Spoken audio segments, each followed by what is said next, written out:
जोर से। नमस्कार। मुझे उम्मीद है कि आप हमारे प्लेटफॉर्म को पसंद करेंगे और आगे भी बढ़ाएंगे। मैं आज ओबीसी के पिछड़ेपन में स्वयं ओबीसी जिम्मेदार या कुछ और, इस पे कुछ बातें करना चाहूँगा। जैसा कि ज्ञात है, हमारे देश में अपर कास्ट सबसे संपन्न कास्ट माना जाता है। वो राजनीतिक, सामाजिक, शैक्षणिक एवं आर्थिक रूप से संपन्न है, समृद्ध है। तो मेरे हिसाब से जो वर्ग संपन्न हैं, समृद्ध हैं, उनका जिम्मेवारी भी उतना ही बड़ा है। उनको पिछड़ेपन को दूर करने के लिए काम करना चाहिए, क्योंकि स्वहित से ऊपर राष्ट्र हित है। राष्ट्र का विकास व्यापक विकास में निहित है, न कि आंशिक विकास में। इसीलिए अगर राष्ट्र हित का बात करें तो हमारे पिछड़ेपन का कारण कौन हो सकता है? ओबीसी या संपन्न वर्ग। ओबीसी तो आर्थिक रूप से, सामाजिक रूप से बहुत दिनों से पिछड़ेपन के शिकार हैं, वे संघर्षरत हैं।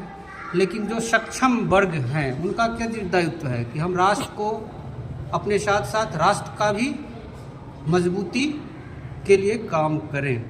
लेकिन राष्ट्र हमारा जो आंकड़ा है वो बता रहा है कि हम प्रति व्यक्ति आय के मामले में 192 देशों में 192 में 142वां 142 पोजीशन पे हैं।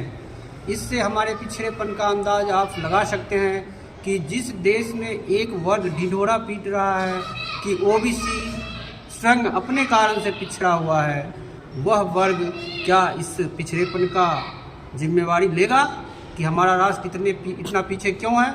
चाहे वह राजनीतिक रूप से हो, सामरिक रूप से हो, या सामाजिक रूप से हो, या शैक्षणिक रूप से हो, या आर्थिक रूप से हो। भले ही हमारा राष्ट्र $5 ट्रिलियन का है, लेकिन इसमें पूंजीपतियों का विकास हो रहा है, कॉमन मैन कहीं नहीं है। उनके प्रति व्यक्ति आय के हिसाब से आमदनी 142वां नंबर पे है। तो इससे हमारा देश मजबूत थोड़ा ही होगा। हमारा देश तो व्यापक विकास से मजबूत होगा, कॉमन मैन के विकास से मजबूत होगा। इसलिए इसके लिए किसको काम करना चाहिए? जो सक्षम है, जो सक्षम वर्ग है, उनको काम करना चाहिए। लेकिन वो इस काम को करने के बजाय अंधविश्वास, पाखंड को फैलाने में लगे हुए हैं। हमारे देश में जो अंधविश्वास व्याप्त है, वो क्या? अगर उसके पीछे कोई कारण है तो वह ब्राह्मणवाद है। इसको कहने में मुझे कोई आपत्ति या गुरेज नहीं है कि इस पिछड़ेपन के लिए आप जिम्मेवार हैं।